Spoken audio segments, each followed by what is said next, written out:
17, la segunda carta. Vamos a leerlo todo para que podamos recordar el contexto de nuestro último estudio. Y dice, y si hijos, también herederos, herederos de Dios, y coherederos con Cristo, si es que. Muy bien, en la clase pasada hemos visto que todos los cristianos somos herederos automáticamente, por el hecho de haber sido adoptados hijos de Dios, en el momento en que formas parte de la familia de Dios, en el momento que recibes a Cristo, automáticamente te conviertes en heredero, y la clase pasada vimos de todas las cosas de las cuales vamos a participar. Pero quiero que noten ustedes que hay una cláusula. Hay una cláusula para poder realmente heredar. Porque muchos en ese momento le van a decir, Señor, Señor, dame mi herencia. Otros le van a decir, Señor, Señor, dame aquello o permíteme entrar. La respuesta será, nunca los conocí. Entonces, ¿cómo podemos saber que nosotros realmente somos herederos? ¿Cómo podemos saber que el día que estemos enfrente de Él le podamos decir, Señor, Señor, y Él no nos desconozca? Pues la cláusula lo dice aquí en el versículo 17. Si es que, y aquí está cuál es la condición para heredar. Si es que padecemos juntamente con Él, para que juntamente con Él seamos glorificados. En esta mañana quiero concentrarme en la segunda parte, porque quiero hablar sobre el sufrimiento en la vida cristiana. ¿Saben ustedes que hay diferentes clases de sufrimiento en la vida? Pero no hay nadie en esta vida que no sufra. Pero hay un sufrimiento que es por hacer el mal. Las personas que roban algún día van a sufrir grandemente. ¿Por qué? Porque el que la hace, la paga. El pecado te alcanzará, dice la Biblia. Otras personas sufren por sus crímenes, por no pagar impuestos, los meten a la cárcel, los mandan al reclusorio, por asaltos, etcétera, etcétera. Otras personas van a sufrir por sus adulterios, en sus hijos, en su esposa, en su futuro matrimonio. Entonces, esta clase de sufrimiento es por hacer el mal. Hay otra clase de sufrimiento, que es el sufrimiento por la pérdida de seres queridos. La muerte de un padre, la muerte de un hermano, la muerte de tu esposa, nos hace sufrir emocional y moralmente. Pero hay otra tercera clase de sufrimiento, que es sufrir por Jesucristo.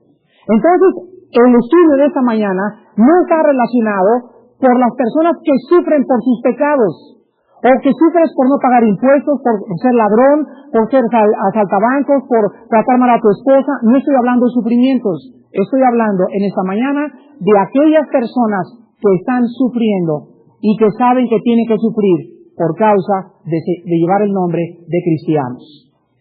Cuando nosotros vamos a Primera de Pedro, porque ese es el libro que vamos a usar en esta mañana, ya que no existe en la Biblia ningún otro libro que sea mejor que el libro de Pedro, para describir el por qué el cristiano tiene que sufrir.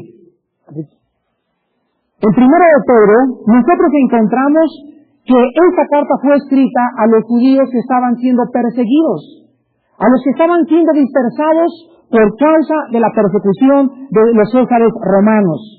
Y en Primera de Pedro encontramos que el apóstol Pedro se sintió que les debería escribir a todos esos cristianos advirtiéndoles que no se sorprendieran por ser perseguidos, que no creyeran que era algo raro lo que les estaba sucediendo, que el sufrimiento formaba parte de la vida cristiana, pero ellos necesitaban saber por qué causas los cristianos tenemos que sufrir. Entonces vamos a ver en esta mañana, en primer lugar, las diferentes clases de sufrimiento que vamos a atravesar por el hecho de ser cristianos. En segundo lugar, vamos a ver nuestra actitud hacia el sufrimiento, cómo debemos responder al sufrimiento, y en último lugar, los resultados del sufrimiento en nuestra vida.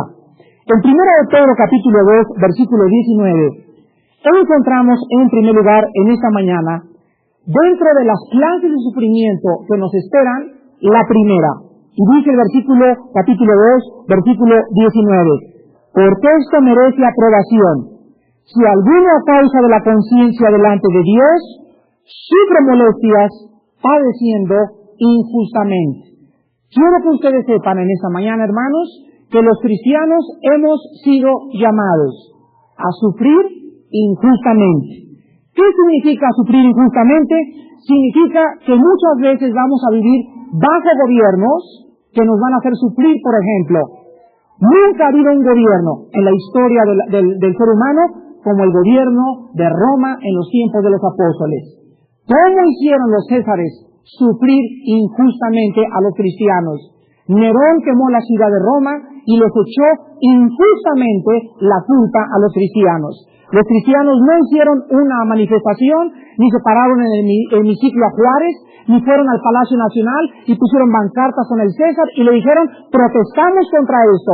Los cristianos aceptaron esto porque ellos veían detrás de esa injusticia un propósito específico de Dios. Otras veces vamos a sufrir injustamente de parte de nuestros padres. ¿Cuántos de ustedes tienen padres injustos, jóvenes cristianos? Creo que muchos de ustedes lo tienen. Padres que no te dan permiso ni de salir a tomar un café con un hermano cristiano. Y tú dices, esto es injusto, papá. Esto es injusto, mamá. Él es un buen muchacho. Él es una persona cristiana y tú no me dejas salir con él. Eso es sufrir injustamente. Pero ¿cuál va a ser tu actitud ante esta injusticia? Tú no puedes ponértele al brinco a tu mamá o insultar a tu padre, sino que dice la Biblia, esto merece aprobación. Si tú corres a tu cuarto y te hincas y le dices, Padre, te doy gracias porque tú estás sobre mi padre y sobre mi madre. Y si ellos son injustos conmigo, tú tienes un propósito detrás. Pero mi conciencia me dice que aunque mis padres sean injustos, yo no puedo pelear contra ellos, porque ellos son puestos como autoridad de parte de Dios. Entonces mi conciencia, Señor, delante de ti es sujetarme a mis padres, sean justos o no sean justos. ¿Se dan cuenta? ¿Cuántas de ustedes, señoras, tienen maridos injustos? Y no es justo que mi marido me trate de esa manera. No lo es justo, pero Dios está usando las injusticias de tu marido en tu propia vida. Si tú te rebelas contra las injusticias de tu marido, ¿qué cosa es lo que pasa? Tú le estás diciendo a Dios, yo no quiero saber nada de ti, pero Él no tiene derecho a hacerme lo que me está haciendo. Te pierde la bendición de Dios y su aprobación. Ahora tú me podrás preguntar, antes de pasar a la segunda clase de sufrimiento, ¿cuál es el propósito de Dios de que suframos injusticias? ¿Por qué querrá Dios de que mis padres a veces no me dejen salir o por qué mi esposo me trata de esa manera? ¿Saben ustedes por qué Dios permite la injusticia en sus hijos? En primer lugar, porque las injusticias no se humillan. Las injusticias no se humillan. ¿No es cierto, les decía ayer a las mujeres, que es humillante sufrir injustamente? ¿Verdad que es humillante? Qué ganas que tuvieras tú de contestarle a tu mamá, o a tu papá, o a tu esposo. Pero cuando tú sufres y no contestas por causa de la justicia, entonces Dios te da gracia, porque Dios da gracia a los humildes. Entonces las injusticias están programadas para tratar con nuestro ego. Otra causa por sufrir por la justicia es injustamente que te pare una patrulla de tránsito y no es cierto que te pasaste el alto. ¿No es verdad? ¡Qué coraje da! Y tú sabes que no te lo pasaste, y te paran y te dicen, bueno, a ver, pega los ojos de atrás. O sea, ya comienzan a buscarte el pretexto para sacarte un ticket. En ese momento, tú no puedes ponerte el brinco a la policía. Y usted eso y aquello. Ellos son autoridad, injustamente, pero lo hacen. Y si ellos quieren abusar de esa autoridad, hay otra arriba de ellos. Señor oficial, si usted dice que me pasé el auto, está muy bien, vamos a la delegación, yo no voy a discutir con usted, pero yo no me le puedo poner al brinco ni insultarlo, ni a tratar de atacarlo, porque él es una autoridad puesta por Dios. Yo estoy padeciendo injustamente y a lo mejor Dios me quería llevar a la delegación para testificarle al juez. Y ese medio usó Dios para que yo pudiera comprender que era la única manera de que yo pudiera llegar a la delegación. A lo mejor la delegación es un nido de alacranes y en ese momento llego yo y los doy Biblia, les doy folletos, pago mi multa y todos se quedan con la boca abierta. Dicen, esta persona no puede ser una persona normal, tiene que ser una persona sobrenatural. Nuestro testimonio delante del mundo es de mucha importancia. Ahora nosotros vemos en segundo lugar en el versículo 20, 1 Pedro 2:20, que hay otra manera de sufrir o de padecer por Jesucristo. Y dice el versículo 20, pues qué gloria es, si pecando sois abofeteados y lo soportáis. Mas si haciendo lo bueno sufrís, si haciendo lo bueno sufrís y lo soportáis, esto ciertamente es aprobado delante de Dios. La segunda manera en que nosotros vamos a padecer por Cristo es por ser buenos. por hacer lo bueno. Y aquí nosotros podemos clasificar o poner dentro de esta sección, por ejemplo, el hecho de que tú no fumes enfrente de tus amigos, por ser bueno, o sea, por ser diferente, te van a criticar, te van a perseguir y vas a sufrir por Cristo. El hecho de que tú no te vayas a una discoteca un viernes en la noche, o que no participes en una fiesta donde todos están tomando, por ser tú diferente a ellos, vas a sufrir, ¿no es verdad? Por ser bueno, por querer agradar a Dios, por ser diferente, vas a sufrir, y Dios quiere que lo sepas. Estamos llamados a eso, porque el mundo no nos quiere. El mundo nos va a hacer sufrir por ser buenos, porque el mundo comienza a perseguirnos. Ay, sí, muy bueno, ¿verdad? Muy santo, muy esto, muy el otro, y comienza el sufrimiento por causa de que somos diferentes. Otra de las formas de sufrir haciendo lo bueno es, por ejemplo, cuando tú no participas de la pornografía también. Llegan tus amigos y miran las revistas pornográficas y tú te volteas. Ay, sí, muy, te van a decir luego. ¿No es cierto? Ay, sí, muy santito, muy santurrón. No me digas que tú eres aleluya de los locos del cine Apolo, etcétera, etcétera. Vas a sufrir por ser bueno, por hacer lo bueno, pero quiero que sepas que si tú sufres por eso, lo estás haciendo por causa de Cristo. Y esto merece aprobación. Significa que realmente eres cristiano. Encontramos nosotros en tercer lugar, en el capítulo 3 de Primera de Pedro, capítulo 3 del 13 al 14, encontramos la tercera razón. Ya vimos que vamos a sufrir injustamente, número 1. Número 2, por hacer lo bueno. Número 3, versículo 13 al 14, el capítulo 3. ¿Y quién es aquel que os podrá hacer daño si vosotros seguís el bien? Mas también, si alguna cosa padecéis por causa de la justicia, bienaventurados sois. Por tanto, no os amedrentéis por temor de ellos, ni os conturbéis.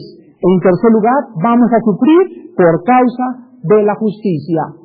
¿Qué significa ser justo? Bueno, en primera de Juan 3 encontramos que todo aquel que hace justicia es nacido de Dios. Conclusión, una persona que no sea salva no puede hacer justicia. Bueno, ¿qué quiere decir hacer justicia y qué significa hacer justicia? La palabra justicia en el griego es la palabra dikaisune, con D de dado y con K intermedia.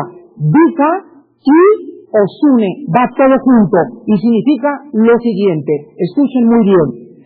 Justicia significa en el griego dar a Dios y al hombre lo propio de cada uno. Dar a Dios y al hombre lo propio de cada uno. A ver, vamos comprendiendo un poco mejor. Cuando la Biblia dice que Dios quiere que yo sea justo, significa lo siguiente. Me dice Dios, dame lo que me corresponde y a tu prójimo lo que le corresponde. A César lo que es del César y a Dios lo que es de Dios. Si tú no me das lo que me corresponde, ni a tu prójimo lo que le corresponde, eres lo contrario a justo, eres injusto. ¿Qué cosa nos pide Dios? ¿Y qué le debemos dar a Dios? Hay dos cosas principales para que nosotros seamos considerados justos que tenemos que dar. En primer lugar, nuestro tiempo. Si ustedes no le dan a Dios el tiempo que Él merece tener de ustedes, y mío también en las mañanas, eres injusto con Él. Es injusto que tú vivas para tu trabajo cuando Él murió por ti en la cruz del Calvario y cuando no solamente de pan vive el hombre. Es injusto. Entonces tú tienes que entender que nuestro tiempo es de Él. Ahora, ¿qué nos pide nosotros de nuestro tiempo? Solamente el diezmo de nuestro tiempo. Media hora, una hora diaria. ¿Es mucho? Número 2, nuestro dinero y propiedades. Como decía el devocional, cuando no le damos a Dios nuestro diezmo, el 20, el 30, el 40% de mis propiedades, de mis viajes, del terreno que acabo de vender, del coche que acabo de vender, de todo el ingreso global que entra a mi vida, soy injusto delante de Dios. Lo estoy robando. Y en esta área, quiero que ustedes distingan cuando están mal. A mí me ha pasado. Yo he caído en trampas muchas veces en mi vida cristiana, cuando de repente mis finanzas eran atacadas. De repente, $500,000 de hospital, $300,000 de mi coche, otra enfermedad por acá, y de repente, no es cierto que hay meses donde, pero qué barbaridad, he gastado en este mes, en estos 2 meses, lo que nunca he gastado en 6 meses. Y en ese momento tú te das cuenta de algo anormal, que estás gastando demasiado.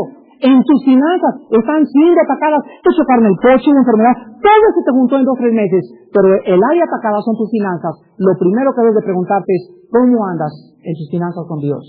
Y yo siempre he descubierto que cuando mis finanzas son atacadas y cuando entro en deudas y cuando tengo problemas, es porque estoy o he estado robándole a Dios. Y en ese momento no queda más que, Padre, perdóname, te he robado, he pecado contra ti, quiero que me laves de este pecado y quiero darle más importancia a mis finanzas. Es tan importante porque dice la Biblia, donde está tu tesoro, estará tu corazón. Ahora nosotros vemos que al hombre también tenemos que darle algo. Porque no puede ser justo con Dios e injusto con los hombres, ni justo con los hombres e injusto para Dios. ¿Qué significa ser justo con los hombres? Significa, en primer lugar, que tú comprendas que los hombres necesitan nunca perseguirnos por nuestras deudas. En otras palabras, no tener deudas. Tú eres injusto cuando tú le debes dinero a alguien. Y cuando tú le debes dinero a alguien, tú estás haciendo sufrir a la persona a la que le debes el dinero. Tú le puedes decir, bueno, él es rico y no le importa el $1,000,000 que le debo. Bueno, pero es que no le ofendes a él, pero tu conciencia delante de Dios está totalmente equivocada. La Biblia dice en Romanos 12, no debáis nada a nadie. Y el que se mete en deudas, el que se mete en préstamos, y préstame para aquello y préstame para el otro, significa solamente una cosa, que está fuera de la voluntad de Dios, porque la Biblia nos prohíbe pedir prestado dinero. Entonces, cuando nosotros somos justos, hay que tener la seguridad de que en esta mañana yo no le debo nada a nadie. Y si le debo a alguien, tener mi conciencia de que estoy tratando de darle abonos. No sé cómo le voy a pagar, pero la persona tiene que saber que de alguna manera yo quiero pagarle esa deuda con mi dinero. Otra situación en que debemos ser justos es con el gobierno. A Cristo le preguntaron si él debía pagar impuestos. Cristo les contestó y les dijo, ¿ustedes creen que el Hijo de Dios, fíjense nada más a quién le están pidiendo impuestos, ¿no? O sea, él hizo todos los gobiernos y todo lo que nos rodea, y a él le están viniendo a pedir impuestos. Cristo dijo, denle al César lo que es del César. Cuando nosotros no pagamos nuestros impuestos, somos injustos delante de Dios. Vean qué importante es entonces que nosotros suframos por ser justos. Entonces, cuando tú pagas impuestos del gobierno, no usa nuestros impuestos para aquello que nosotros quisiéramos, estamos sufriendo injustamente, ¿no es verdad? Y la pregunta es, ¿por qué tengo que pagar impuestos cuando el gobierno no está usando mi dinero para el bien común? No es nuestro problema el uso que le dé. Nuestra conciencia es primero delante de Dios. Si el gobierno se roba el dinero, si no se lo roba, se hacen carreteras, si no hacen carreteras, es su problema. A mí Dios me dice, Armando en Romanos 12, paga tus impuestos. Y si yo hago tranzas, y si yo soy doctor, por ejemplo, y llevo un paciente, y le doy una factura al doctor, a mi paciente, y le digo al paciente, pues mire, si le doy factura le salen 100,000, y si doy factura le doy 80,000, yo estoy robando a Dios. ¿Saben por qué? Porque todo cliente que entre a mi clínica tiene que salir con una factura. Porque cuando venga el pago de impuestos, yo estoy en ese momento declarando falsamente mis ingresos. ¿No es verdad? Me vuelvo un mentiroso, un fraudulento delante de Dios. Yo tengo una tienda y qué fácil, ¿verdad? Pues vendí 50,000 pesos sin factura y 150,000 pesos con factura. Declaro solamente las facturas. Estoy siendo injusto delante de Dios. Y Dios no va a bendecir ni mi clínica, ni mi tienda, ni mi fábrica, ni nada. Porque la Biblia dice, sean santos como yo soy santo, dice el Señor. Limpieza, hermanos, delante de Dios y Él podrá bendecirte. Encontramos también, en cuarto lugar, en el capítulo 4, en 1 de Pedro 4, en el versículo del 15 al 16, la cuarta clase de sufrimiento en el cristiano. 1 de Pedro 4, del 15 al 16. Así que ninguno de vosotros padezca como homicida. Qué claro está aquí, ¿verdad? O sea, no suframos por ser homicidas, o estamos sufriendo por ser ladrones, o malhechor, o por entremeterse en lo ajeno. ¿Cómo sufren los chismosos? ¿No se han dado cuenta de eso? Dice la Biblia, con la vara que mides serás medido. Los chismosos y las chismosas son los que más sufren en las congregaciones. Porque cuando alguien es chismoso, es como un boomerang, avientas el boomerang y te regresa. Vas a encontrar chismes contra tu persona también. Lo que tú haces te va a regresar. Lo que siembras, cosechas. ¿Cuántos de ustedes están sufriendo? No por los pastores ni por la iglesia, sino por los chismes que ustedes han infiltrado desde hace 2 o 3 meses dentro de la iglesia. Entonces dice la Biblia, no sufras por chismosa. Versículo 16. Pero si alguno padece como qué, ahí está la 4ª clase de sufrimiento. Vamos a sufrir simple y sencillamente por llevar un nombre. Y el nombre es cristiano. ¡Qué cosa tan tremenda el ser llamado hijo e hija de Dios! Pero cuando nosotros entendemos que por el hecho de ser cristianos vamos a sufrir, descubrimos entonces que cuando me invitan a mí a una boda de otra religión y yo no asisto a esa boda, me dicen, ¿por qué no vienes a la boda? Y les contesto, porque soy cristiano. Y te van a contestar, yo también soy cristiano. Y entonces estableces la diferencia entre los que se llaman cristianos y los que con sus obras y convicciones están viviendo la vida cristiana. No sé cuántos de ustedes recuerden de la frase que les mencioné hace algunos meses. Los que no la recuerden, yo quisiera que la escribieran. Si las presiones externas son mayores que mis convicciones internas, seré derrotado. Voy a repetir. Si las presiones externas de afuera son más grandes que mis convicciones internas, voy a ser derrotado. Pero si mis convicciones internas son más grandes que las presiones externas, tendré victoria. Entonces todos nosotros estamos en un mundo rodeados donde ¿qué cosa hay? Presiones. ¿No es verdad? Y presiones de inmoralidad, y presiones de intelectualidad, y ataques, y no es cierto que Cristo vive, y no es cierto que Dios existe, y no es cierto que el diluvio, y esto y el otro, y fuma, y esto, y presiones. Y si nosotros cedemos es porque nuestras convicciones internas son menores, y son menores porque posiblemente ni siquiera cristianos seamos. La Biblia dice en 1 Juan, todo aquel que es nacido de Dios, el que es, ahí está, pero claro, el que es, y el que es, vence. ¿Y saben por qué vence? Vence porque ha decidido sufrir por Cristo. Si ustedes leen Apocalipsis 12:11, van a encontrar un versículo que es de mis favoritos cuando trato con personas endemoniadas. Dice el versículo 12:11 de Apocalipsis, y ellos le han vencido. Pero fíjense lo que dice, por la palabra del testimonio, por la sangre del Cordero y porque menospreciaron sus vidas hasta la muerte. ¿Quiénes son los que han vencido? A los que no les importa ya el qué dirán. No me importa que me critiques, no me importa que me persigas, no me importa que me llames esto, no me importa que sea objeto de burla, menospreciamos nuestras vidas hasta la muerte. Entonces los vencedores son aquellos que son hijos de Dios. Y el que es hijo de Dios lleva un nombre, que es el nombre de cristiano. Y el cristiano tiene convicciones internas que van en contra de las presiones externas. Por eso es vencedor, porque el Espíritu Santo nos da la victoria. Ahora es importante que ustedes sepan también que por ser cristiano o cristianos, 350 años quemaron, les arrancaron las orejas con pinzas calientes, les arrancaron el pelo, los echaron a los leones. 350 años persiguió Roma a una secta que se decían ser cristianos. Cuando Nerón y Calígula comenzaron a perseguir sanguinariamente a los cristianos, también Tiberio tuvo algunas persecuciones fuertes en los tiempos de Cristo. Los cristianos se diferenciaban porque casi estaban viviendo como en los tiempos del anticristo. Roma era un poder, un imperio mundial, donde había controlado casi todo el África del Norte, casi todo el Asia Menor, casi toda Europa y casi todo el norte de la Palestina. Ya casi antes de Alejandro el Magno había conquistado casi a Irán y había conquistado a los persas. Los romanos se extendieron sus fronteras más grandes que las de Alejandro el Magno. Y todas las personas en el imperio romano que escucharan los romanos, que se llamaban cristianos, los agarraban, los hacían sufrir, les quitaban el trabajo, violaban a sus esposas y los mataban por causa de que ellos no se avergonzaban de ser llamados cristianos. Cristo dijo, si el mundo los aborrece, quiero que sepan que también a mí me ha aborrecido.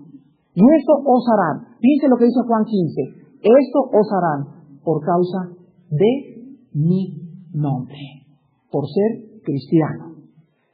Ahora vamos a ver nosotros, en último lugar, la última clase de sufrimiento de los cristianos en el capítulo 4 de Primera de Pedro, versículo 19.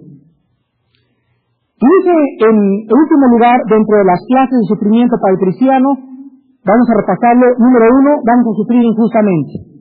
Número 2, por hacer lo bueno. Número 3, por causa de la justicia. Número 4, por ser cristiano. Y en último lugar, por la voluntad de Dios. Versículo 19. De modo que los que padecen según la voluntad de Dios encomienden sus almas al fiel Creador y hagan el bien. En último lugar, va a haber muchas ocasiones que Dios ha dispuesto en nuestra vida que nosotros suframos. La respuesta se las voy a dar en la tercera y última parte de la conferencia, pero quiero que ustedes sepan que muchas veces Dios va a querer que te paren injustamente los patrulleros. Dios va a permitir muchas veces que nos calumnien los periódicos. Dios va a permitir muchas veces que me agredan físicamente, sí, lo va a permitir. Los misioneros que acaban de matar en el Ecuador, no sé cuántos de ustedes lo leyeron, La gloria y el esplendor, el libro tan maravilloso que escribió la esposa del misionero que asesinaron en el Ecuador. Pues fueron 6 misioneros a Ecuador y los indios Aucas del Ecuador los asesinaron, los atravesaron con lanzas y las esposas pudieron escaparse en una avioneta que afortunadamente unas personas habían tenido ahí cerca colocada y lograron evadirse. Esta misionera llegó a Estados Unidos y llegó y dice en su libro que oró durante los próximos 10 días en oración y en ayuno. ¿Y saben ustedes cuál era la oración de esta esposa del misionero que mataron? Padre Santo, quita en mi corazón el odio a los indios Aucas. Ellos habían matado a su esposo. ¿Saben qué pasó, hermanos? A los 3 meses ella regresó sola a predicarles el Evangelio. Ella regresó. Y dice ella en su libro que cuando vio a los indios Aucas, ya en su corazón comenzaban pensamientos, ellos mataron a su esposo, pero ella había perdonado a esos indios Aucas porque había leído 1 Pedro 4:19, donde ella descubrió que había sido la voluntad de Dios que su esposo muriera como mártir en la selva del Ecuador. ¿Y quién soy yo, decía ella, para decirle a Dios te equivocaste, Padre? Si es tu voluntad que mi esposo fuera a tu reino a través de una lanza, ¿quién soy yo para decirte, ¿qué haces? Dios dio, Dios me lo quitó, sea el nombre de Jehová bendito.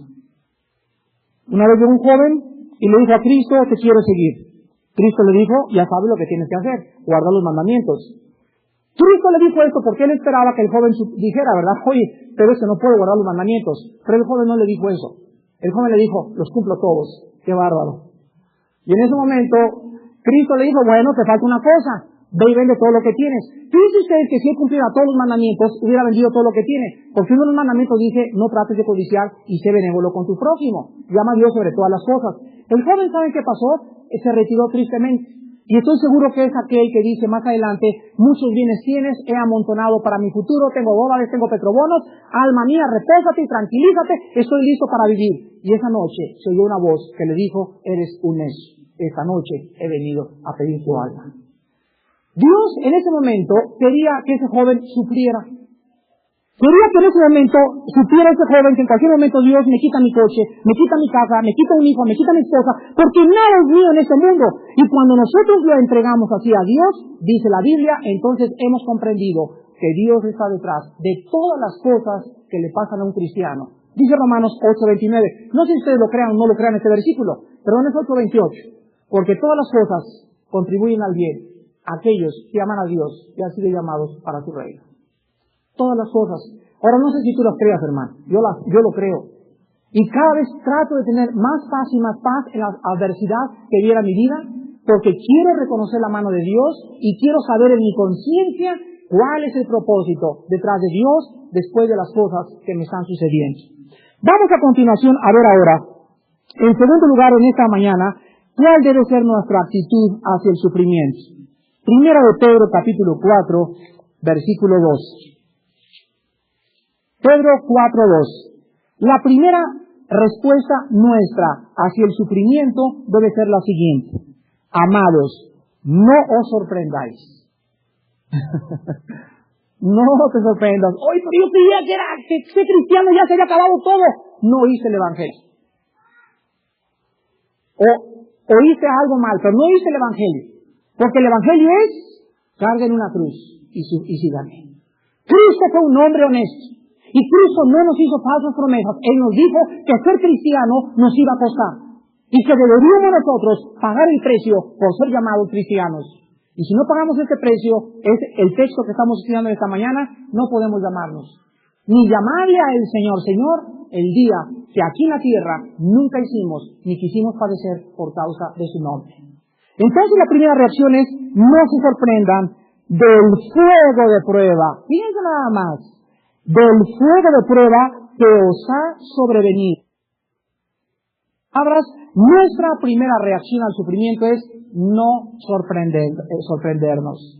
Es absolutamente normal que a la semana de convertido llegues, ya me están criticando en la escuela, mi maestro me dijo esto, mis papás me dijeron esto, no te sorprendas, maravilloso. El que ya tiene más años en Cristo lo sabe, ¿no? No te extrañes, es absolutamente natural. Cristo dijo en Filipenses 1:29, porque a vosotros os es concedido no solamente que creáis en Cristo, sino también que ¿qué? Que padezcáis por su nombre. Inmediatamente cuando recibimos a Cristo, comienza el fuego de la prueba. ¿Por qué se le llama fuego? ¿Por qué simplemente no dice el texto, no se sorprendan de las pruebas, pero va aunado a la palabra prueba, la palabra fuego? ¿Qué hace el fuego con el oro? ¿Qué hace el fuego con todo lo que hace cuando quema algo? Purifica, limpia. ¿Qué hace el fuego en un edificio cuando abraza todo? Quema la madera, el heno y la hojarasca. Y lo único que queda en pie es la varilla, la construcción sólida, el concreto, el cemento. Dice en 1 Corintios 3 que cuando Cristo venga, vendrá el último fuego sobre nosotros y todo aquello que no era real será quemado. ¿Saben ustedes que cuando recibimos a Cristo, comienza Dios a enseñarnos a caminar por el fuego?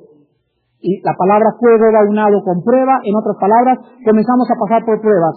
Pregunta, ¿cuál es la causa por la cual Dios quiere que caminemos por las pruebas? Respuesta, para que nuestra fe sea purificada.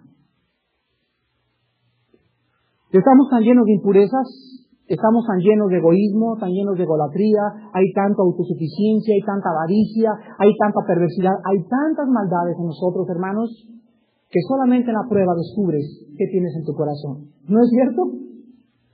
Nadie sabe lo que es hasta que atraviesa la prueba. Hace 6 años, un psicólogo, un sociólogo, un psiquiatra y un doctor en sociología se juntaron los 4 para construir un barco, pues no un barco, como una lancha, como de aquí a la caja de cartón aquella, y quisieron atravesar todo el océano Atlántico, viniéndose de Europa hasta las costas del Golfo de México. Pero hicieron este viaje con el propósito de observarse unos a otros.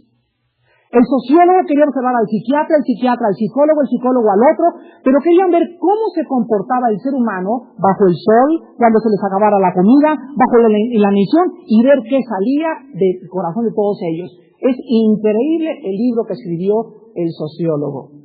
Y dijo, cuando subimos al barco, todos muy caballeros, el psiquiatra tenía cara de la persona más ecuánime y más estable emocionalmente, nadie se podía imaginar eso, y cuando vino el sol, y cuando no había eso, y cuando no había aquello, comenzamos todos, dice, a sacar la cochinada que traíamos. Estuvimos a punto de matarnos unos a otros.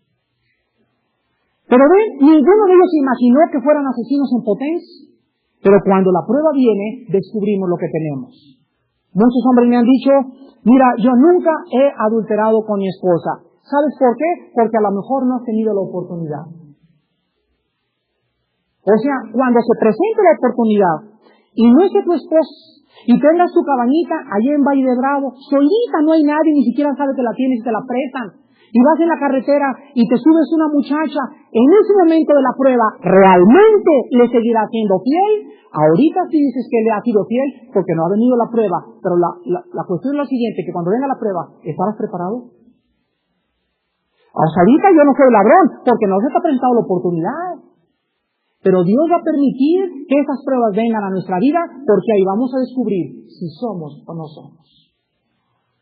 Encontramos nosotros en segundo lugar que la segunda reacción nuestra hacia el sufrimiento, dice el versículo 13 y 14, primera de Pedro 4, del 13 al 14, nuestra segunda actitud es la siguiente: sino gozaos por cuanto sois participantes de los padecimientos de Cristo, para que también en la revelación de su gloria os gocéis con gran alegría. Si sois vituperados por el nombre de Cristo, sois bienaventurados, porque el glorioso Espíritu de Dios reposa sobre vosotros. Ciertamente, de parte de ellos Él es blasfemado, pero por vosotros es glorificado. En segundo lugar, no debemos entristecernos, no debemos deprimirnos, no debemos desanimarnos. Cuando un cristiano viene a las pruebas y ya no quiero regresar, y ya ni se nada, y cuando comienzan las pruebas, el cristiano comienza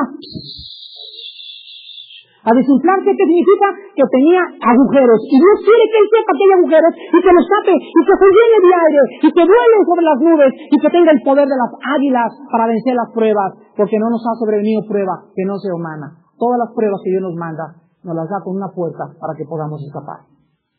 No desmayen, hermanos. No desmayen porque nuestro trabajo no es en vano. Irán dando y llorando el que lleva la semilla, pero volverá con gozo trayendo sus gavillas.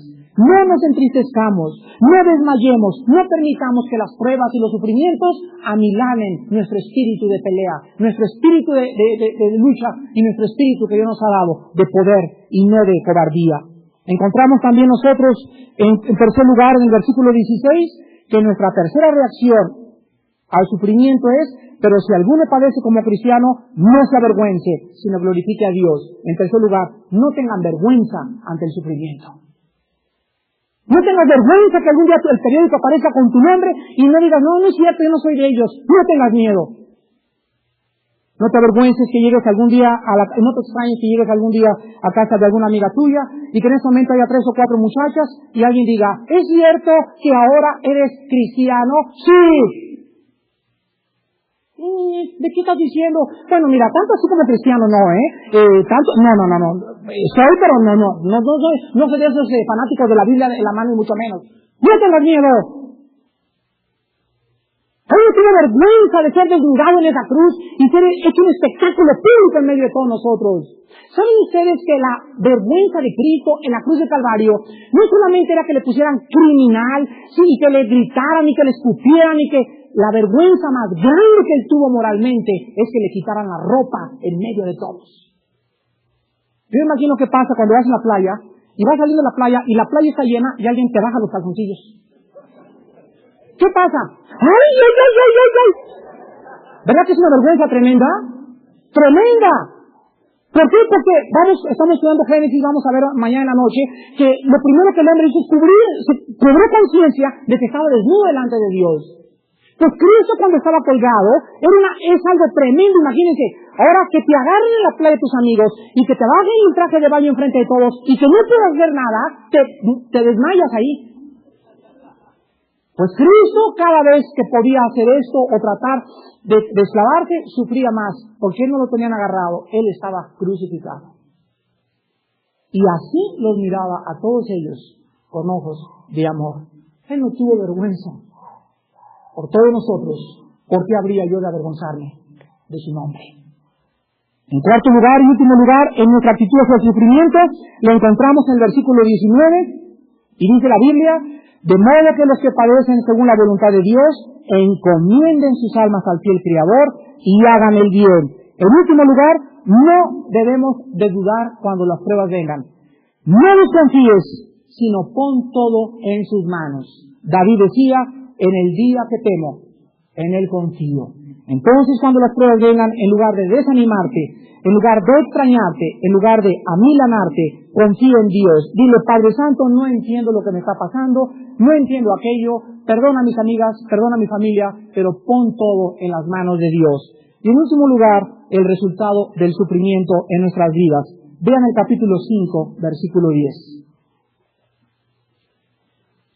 ¿Cuál será el resultado nuestro si sufrimos injustamente por hacer el bien, por hacer la justicia, por ser cristianos, por la voluntad de Dios.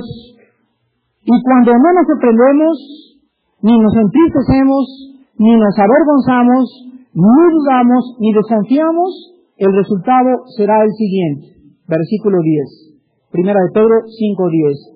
Mas el Dios de toda gracia, que nos llamó a su gloria eterna en Jesucristo. Después, fíjense que todo esto que viene es, ¿cómo dice? No antes. Muy bien, después de que hayamos sufrido todas estas cosas, después que hayáis padecido toda tu vida, ¿ustedes creen que Dios quiere que vivamos, que nos levantemos y que tengamos alacranes debajo del cojín, una víbora me pica al levantarme, me atropellan y me chocan el coche al salir de la casa, mi esposa me abandona? No, es solamente por un corto de tiempo para probar si soy cristiano. Y cuando pasemos esa prueba, dice la Biblia que Dios hará con nosotros 1, 2, 3 y 4 cosas. Número 1, en primer lugar, nos va a perfeccionar. Dios no puede perfeccionar a nadie antes de haber sido probado. Cuando alguien llega a nosotros y nos dice, quiero ser diácono, qué oportunidad tan maravillosa para hacer qué cosa, probar. Y cuando tú pasas la prueba del diaconado, o sea, cuando eres fiel en tus responsabilidades, Dios te perfecciona. ¿Sabes lo que significa la palabra perfeccionar? Significa madurar. Y la iglesia está llena de niños. Los niños se caracterizan por ser chillones, gritones, chismosos, melindrosos, dictadores, orgullosos, de todo. Son tremendos los niños, porque llevan ese mal en sus corazones. Pero cuando eres grande, ¿qué se espera de ti? Que madures, que seas estable, que veas todo con otra perspectiva, que no te exaltes por cualquier cosa, que tengas paz, que tengas amor. Bueno, Dios va a hacer eso contigo si pasas la prueba. En segundo lugar, dice la Biblia que nos afirmará. Esto significa que el sufrimiento y las pruebas nos van a ayudar a que nosotros podamos estar, la palabra lo dice, firmes. De repente yo planto una semilla y comienza la semilla a crecer, y cuando nace una semilla, ¿nace como un tronco así de grueso? No, nace delgadita. Entonces, ¿qué hago yo? ¿Le pongo un ventilador enfrente? No, porque ¿qué le hago? Es demasiado fuerte el viento. Dios sabe cómo sopla contra nosotros. ¿Ustedes creen que a un nuevo convertido Dios le va a poner un huracán? ¿Ustedes creen que Dios hubiera dicho a Abraham, dame a tu hijo cuando Abraham tenía 5 años caminando con él? No. Se lo pidió después de que Abraham conocía y había confiado en Dios. Y se lo pidió porque sabía que Abraham estaba listo para darle a su hijo. Entonces no tengan miedo que a lo mejor Dios me pide que me lleve mi coche, a lo mejor me pide que quite la casa. No sean tontos, hermanos. Dios quiere lo mejor para nosotros. Y las pruebas que vienen van a estar en proporción a nuestra fe y a nuestra firmeza. Pero si pasa el tiempo y somos holgazanes y no estudiamos la palabra y somos irresponsables y somos esto y el otro, no esperemos pasar la prueba. Hay una señora que visité la semana pasada en el hospital psiquiátrico de allá de Tlalpan. ¿Saben qué le pasó a esta señora? Tiene 7 años en Cristo. Me hablaron a Cuernavaca el jueves. Pues fíjate, Armando, que la señora esta, bla, bla, bla, tuvo un ataque de nervios. La tuvimos que inyectar con sedativos y está ahorita hospitalizada. Cuando hablé con ella el jueves, le pregunté, hermana, ¿qué le pasa? ¿Cuánto tiempo tiene usted en Cristo? Me dijo, 7 años. ¿De dónde viene? De la iglesia fulana de tal. Bueno, ¿cuál es su problema? Y me contestó con la honestidad más grande del mundo. Dijo, ahora Armando, que estoy aquí atravesando esto, yo sé que no estaba lista para soportar la prueba. ¿Qué cosa fue lo que le pasó a la señora? La señora descubrió que su esposo la engañaba. Una hija suya había abortado. Y por si fuera poco, le habían robado todas las joyas de su casa del Pedregal. ¿Y saben qué pasa? Vinieron tantas pruebas tan juntas y no estaba ya preparada que sucumbió ante las pruebas y casi se vuelve loca y casi se queda loca para siempre. Entonces Dios dice, estén listos para el tiempo de la prueba. Fortalezcanse en la mañana. Un cristiano lucho es el que en la mañana está con Dios, está lleno del Espíritu Santo, y cuando vengan los vientos, y cuando vengan los ríos, y cuando venga el aire contra la casa, mi vida está firme. Mi vida no se mueve por un viento de doctrina, no se mueve por lo que pasa, no se mueve por los temblores ni por la persecución. Mi vida está como un árbol plantado junto a corrientes de agua, chupando la palabra de Dios, y nunca se moverá, porque mi ancla es Cristo. Estén pues firmes vosotros en la palabra de Dios. Y dice en tercer lugar, nos fortalecerá, o sea, nos hará fuertes ante la vida. ¿Cuántos muchachos recién casados a los 2 años de casados se divorcian? ¿Saben por qué? Porque son débiles emocionalmente. ¿Cuántas muchachas no están dispuestas al matrimonio porque vienen, que le huelen los calcetines al esposo, que se la llevó a vivir no sé a dónde, este y el otro? Es una muchacha así, en su casa ni los huevos sabía hacer, siempre su vestidito, siempre sus medias, siempre sus tacones. Nunca la preparó su mamá para enfrentarse a la vida, y se enfrenta a la vida sola. ¿Y qué pasa? Ella no está fuerte. Hay un joven que es sobrino de un gran periodista aquí en México, que hace 15 días se suicidó, de 25 años. Un joven que a los 15 años tenía un Rolls Royce, un joven que tenía viajes a Europa, un joven que eso, y llegó a los 25 años, y como toda la vida fue color de rosa, y nunca papá, nunca papi le pudo dar al chavo Pirruris lo que él necesitaba, forjarlo y enseñarlo a trabajar desde joven. Cuando el joven a los 25 años se casó, a los 2 meses de casado, la esposa se va con otro. Agarró la 45 y se voló la tapa en los sesos. No estaba preparado para vivir en la vida. ¿Ven por qué se suicida la gente? Porque no están preparados a enfrentarse a las pruebas. Dios quiere prepararnos, hermanos. Dios quiere hacernos fuertes, nos quiere madurar, nos quiere fortalecer, porque la vida no es una vida color de rosa, no es Aladino, no es Batman, no es la Cenicienta. Hermanos, la vida es dura. El sufrimiento nos espera, la agonía de no tener empleo, la agonía de la muerte de un ser querido. Estamos llenos todos los días de problemas. Seamos fuertes para enfrentarlos con la ayuda del Espíritu de Dios. En último lugar, dice la Biblia, nos establecerá. ¡Ah, qué cosa más maravillosa! Eso significa que nos dará, fíjense lo que significa en el original griego, nos dará estabilidad emocional.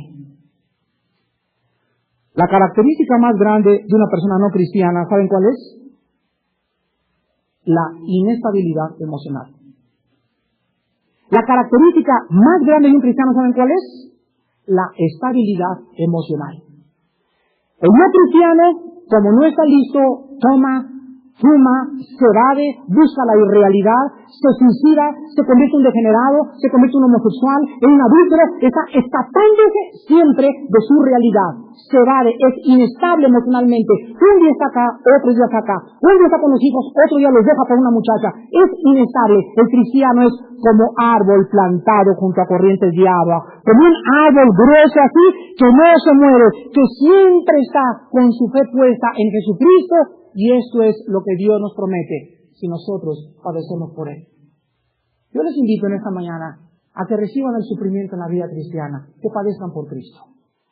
Vale la pena sufrir con Él, porque si sufrimos con Él, seremos herederos también, juntamente con Él. Oremos. Señor, te damos gracias por recordarnos que dada nuestra naturaleza perversa y engañosa, podemos llegar a creer que estamos bien contigo.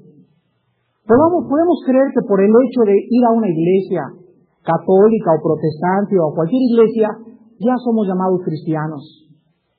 Pero tu palabra es tan clara y nos dice que el cristiano verdadero, esto es, no el que pertenece a una iglesia o a una religión, sino aquel que tiene a Jesucristo a través del Espíritu Santo en su corazón, esa persona va a estar dispuesta a sufrir por tu Hijo. Y la prueba de que Él está dispuesto a sufrir por Él, va a sufrir porque va a romper con tradiciones, va a sufrir por llamarse cristiano, va a sufrir por ser diferente, va a sufrir injusticias, pero todo por tu voluntad. Ese es el sello de que Él realmente ha nacido de nuevo. Y cuando las pruebas llegan a nuestra vida, tú nos mandas que no nos extrañemos, Que no nos sorprendamos, que es normal. Nuestra fe tiene que ser purificada. Tenemos que ser probados si somos o no somos. Y no hay mayor razón para poder descubrir si somos que cuando vienen las pruebas. ¿Cómo has pasado tú las pruebas, mi hermano y mi hermana? ¿Has blasfemado el nombre de Dios? ¿Te has enojado contra Dios? ¿Has dicho, ya no quiero saber más de esto? Posiblemente no seas cristiana. Posiblemente no seas cristiano. A lo mejor sí te levantaste en el seminario. A lo mejor en el desayuno también te levantaste, pero tu conversión no fue real. Quiero recordarles a todos los que están presentes y a los que van a oír esta conferencia, la verdadera prueba del cristiano es estar listos a sufrir por él. A no buscar el agrado del mundo. Porque si buscáramos agradar a los hombres, no seríamos llamados siervos y siervas de Cristo. ¿Cuántos de ustedes en esta mañana ni siquiera han sufrido por Cristo? Han vivido bajo el techo de una religión y ni siquiera tienes la mínima manifestación de ser hijo o hija de Dios. Yo te pido que en esta mañana le entregues tu vida al Salvador. Que te arrepientas de tus pecados con todo tu corazón. Que le digas, Padre, sí es cierto, me he avergonzado de ti tantas veces. Tantas veces me ha dado pena que sepan que yo soy tu hija. Me ha dado pena porque no quiero perder el favor de mis amigos. No quiero que me vean mal en la oficina. No quiero que en la escuela me comiencen a señalar. Perdóname, Padre, porque a ti te señalaron. De ti se burlaron. Y te levantaron entre el cielo y la tierra. Te quitaron la ropa y fuiste hecho espectáculo por mis pecados. Perdóname porque no volveré a avergonzarme jamás de ti. Estoy listo para recibir cualquier prueba. Solamente te pido la fuerza y la estabilidad emocional para seguir tan firme como desde el momento que yo supe que tú estabas vivo. Las personas que en esta mañana quisieran por primera vez entregarle sus vidas al Salvador, no importa a qué religión pertenezcan, háganlo en este momento. Tú has sido traído no por coincidencia. Tu corazón ha sido preparado por el Espíritu Santo esta mañana. Hoy estás listo para descubrir que Él vive. Y dile en esta mañana, no solamente voy a creer en ti, Cristo, sino que también estoy lista a sufrir por tu nombre. Las personas que en este momento quisieran invitar a Cristo a sus vidas, les voy a pedir que hagan tres cosas. Número 1, arrepiéntanse. Los que se llamaban cristianos y han descubierto que se han avergonzado de Cristo, arrepiéntanse. Porque probablemente ni siquiera seas cristiano. A lo mejor tienes hasta 10 años en la iglesia, evangélica o no sé qué religión tengas, pero no eres cristiano si no has sufrido por Cristo. En segundo lugar, crean en Él como el Salvador, como el único que puede cambiar tu vida, el único que te puede perfeccionar, madurar y darte estabilidad emocional ante todos los problemas de la vida. Y en último lugar, simplemente ábrele tu corazón. Dile, Señor Jesús, heme aquí para hacer tu voluntad. Ya no puedo luchar contra ti. Quiero experimentar tu divinidad, tu poder, la vida nueva que me quieres dar y quiero experimentar el perdón de pecados. Lávame con tu sangre y hazme la persona que tú quieres que yo sea.